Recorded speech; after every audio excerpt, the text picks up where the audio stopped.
भारतीय इतिहास में कुछ तारीखें ऐसी हैं जिन्हें कभी भुलाया नहीं जा सकता।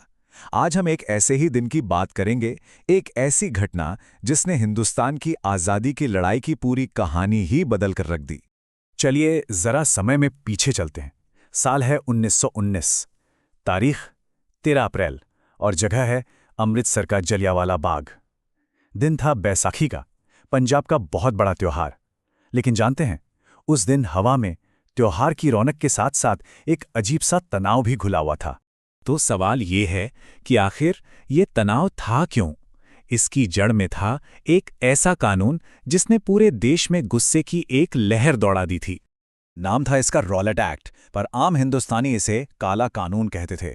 और क्यों ना कहते? सोचिए जरा, एक ऐसा कानून जो ब्रिटिश सरकार को ये ताकत देता था कि वो किसी भी भारतीय को सिर्फ शक के आधार पर गिरफ्तार कर सकती थी, बिना किसी मुकदमे के जेल में डाल सकती थी। मतलब जो बुनियादी हक हैं वो सीधे सीधे छीने जा रहे थे। तो इसी काले कानून के खिलाफ आवाज उठाने और साथ ही बैसाखी का त्योहार मनाने हजारों की तादाद में लोग जलियांवाला बाग में जमा हुए थे। और ये बात समझना बहुत जरूरी है कि ये कोई हिंसक भीड़ नहीं थी, बल्कि एक पूरी तरह से शांतिपूर्ण सभा थी। तो उस दिन बाग में आपको हर तरह के लोग मिलते। कुछ वो थे जो इस जालिम कानून का विरोध करने आए थे, तो वहीं बहुत से परिवार अपने बच्चों के साथ सिर्फ बैसाखी का मेला देखने पहुंचे थे।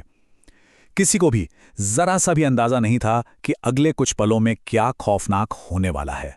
और फिर वो हुआ जिसे इतिहास कभी भुला नहीं पाएगा। वो शांतिपूर्ण सभा बस कुछ ही मिनटों में एक भयानक नरसंहार में तब्दील हो गई। ब्रिटिश फौजी अफसर जनरल रेजिनॉल्ड डायर अपनी टुकड़ी के साथ बाग के अंदर दाखिल हुआ। उसने कोई चेतावनी नहीं दी, कुछ नहीं कहा, बस बाग से बाहर निकलने का जो एक ही पतला सा रास्ता था उसे बंद करवा दिया।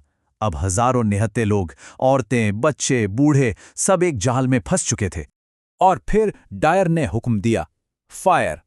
अगले 10 मिनट, बस 10 मिनट तक अंधाधुंध गोलियों की बौछार होती रही। वो 10 मिनट ऐसे थे जो कभी खत्म ना होने वाली एक भयानक रात बन गए। सैनिकों ने गोलियां तब तक चलाईं जब तक कि उनका गोला बारूद लगभग खत्म नहीं हो गया। जानते हैं कितनी गोलियां चलीं?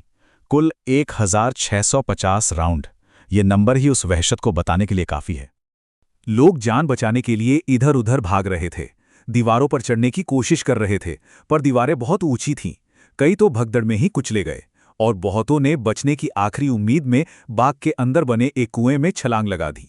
जब गोलियां रुकीं तो बाग में सिर्फ और सिर्फ लाशों के ढेर थे और घायलों की दर्द भरी चीखें। इस हत्याकांड की गूंज सिर्फ अमृतसर में नहीं बल्कि पूरे हिंदुस्तान और दुनिया भर में सुनाई दी। और देखिए, मरने वालों की गिनती को लेकर भी कितना बड़ा फर्क है। ब्रिटिश सरकार ने अपने रिकॉर्ड में कहा कि 291 लोग मारे गए बस, जबकि भारतीय रिकॉर्ड्स के मुताबिक ये आंकड़ा 500 से कहीं कहीं ज्यादा था। सवाल ये उठता है कि डायर में आखिर ऐसा किया क्यों? उसने बाद में खुद इस बात को कबूल किया। उसका मकसद भीड़ को हटाना नहीं था। नहीं, वो तो पूरे पंजाब और हिंदुस्तान के लोगों के दिलों में दहशत भरना चाहता था। इस हैवानियत के खिलाफ पूरे देश में गुस्सा उबल पड़ा। महान कवि और नोबेल पुरस्कार विजेता रविंद्रनाथ टैगोर ने विरोध में ब्रिटिश सरकार से मिली अपनी नाइटहुड की उपाधि यानी सर का खिताब लौटा दिया। ये एक बहुत बड़ा सांकेतिक कदम था। डायर भारतीयों के दिलों में डर पैदा करना चाहता था, है ना? पर हुआ इसका ठीक उल्टा। इस हत्याकांड ने डर नहीं बल्कि दिलों में क्रांति की एक ऐसी आग जलाई जिसने आज़ादी की लड़ाई का रुख ही मोड़ दिया। तो ये एक टर्निंग पॉइंट कैसे बना? देखिए, इसी घटना ने भगत सिंह जैसे न जाने कितने नौजवानों को क्रांति के रास्ते पर ला खड़ा किया। इसी के बाद महात्मा गांधी को भी यकीन हो गया कि अब अंग्रेजों से सहयोग करना नामुमकिन है, और यहीं से असहयोग आंदोलन की नींव पड़ी। सच कहें तो इस एक हत्याकांड ने पूरे देश को एक मकसद के लिए एकजुट कर दिया। आज भी अगर कभी आप जलियांवाला बाग जाएं तो वहां की दीवारों पर गोलियों के निशान जरूर देखिएगा। वो हमें उस दिन हुए बलिदान, उस क्रूरता और उस भारी कीमत की याद दिलाते हैं जो आज़ादी के लिए चुकाई गई, और ये सवाल छोड़ जाते हैं कि ये निशान आज हमारे लिए क्या मायने रखते हैं।